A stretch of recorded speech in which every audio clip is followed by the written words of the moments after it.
So, Grateful Rising, this is my second time trying to do this video. There's really something that's been on my heart. There's, a shadow that I'm dealing with right now, and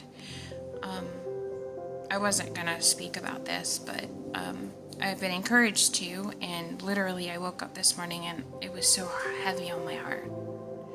So, I'm gonna speak about it. And let me just say that this is not going to resonate with everyone. This is for the sisters. And I'm not here to debate. Just to be clear, if this doesn't resonate with you, then feel free not to watch. But I'm speaking to those that it does. Now, when I first came into this awakening, I didn't have anyone to guide me. I didn't have anyone to show me what to do. I didn't know the first thing about this walk. I just knew what Source told me. And so, this is right around the pandemic, and the first person that I ran into was a brew, because I went soul searching on my own. I couldn't find the Ruach, who's Mama Ya. I couldn't find her anywhere. I had just come out of Christianity, but she dealt with me there. Source dealt with me there. So I couldn't find her anywhere. And the first person I ran into was a brew. He had a whole alcoholic problem and was abusive. And then from there, I ended up falling into the trap of a camp. Now this is all online because it's the pandemic. And at that time I didn't have a car. So it was all online, but the camp, which will not be named, that I was following was really just telling the women, you don't have a purpose outside of being a husband outside of being a wife, you have no purpose. So my desire was to please the Most High. My desire was to not fail at this. And so that was a big thing for me. Oh my gosh, I have no purpose without being a wife. Well, that led to a very unhealthy marriage that Source delivered me from. And then from there, a sister was following Rebirth of Venetian, and I found Mama Ya there, which is where I started the shadow work and healing. But my whole entire life has been one big dysfunctional domestic violence experience. And all my life, some male who's had some sort of power over me has used that power and submission as a weapon.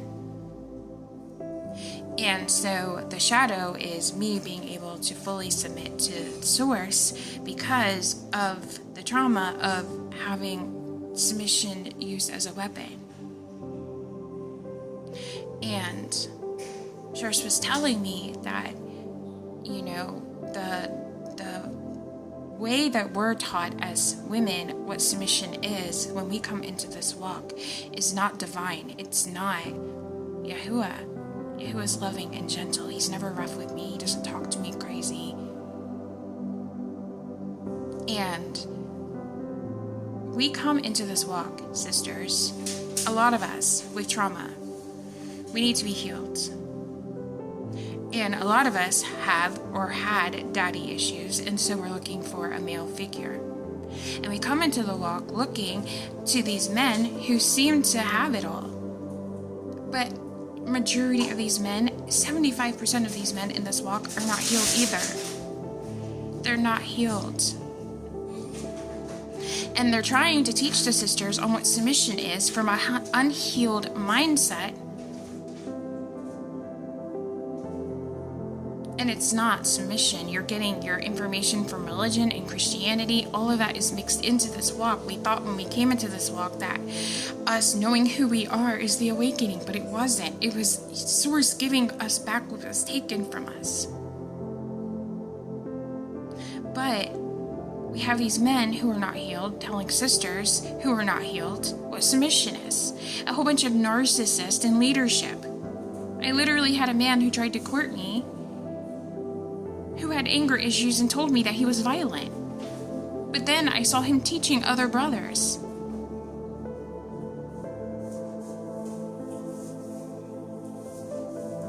We have some really good brothers, really good righteous brothers who are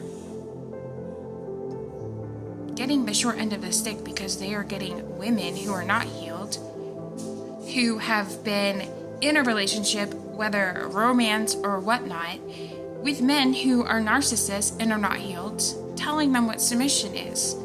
And so now they have the burden of trying to help us see what submission is. Let me just say that we need to be healed. We need to be healed. It's okay not to have a husband. It's okay to be single. It's okay to come into this walk and heal from trauma. We're supposed to be getting rid of generational curses, undoing the things from our lineage, healing our lineage. We are the redeemers of our bloodline. But nobody is healing. Everybody's coming into this walk and looking for a righteous marriage with trauma. Our bodies are the temple of Source. Whenever we came out of captivity, the first thing they did was go back to Jerusalem, rip apart the temple, put it back together and rebuild it, and offer it to Source. But we have been in slavery. We've been in slavery. The 400 years is over. We haven't ripped apart the temple. We're still offering tainted, un-Kodesh things to Source. The trauma, not healing your lineage, those are unclean things. We have to heal. We have to do the work. And so it's okay to not get married right now. Not to say that we're not going to get married. But once you start doing the shadow work, once you start doing the raising your frequency and healing and working on healing your inner child, once you start doing the work, your frequency will raise. You'll be able to see past the energies and you'll see the negative red flags. You'll see those things.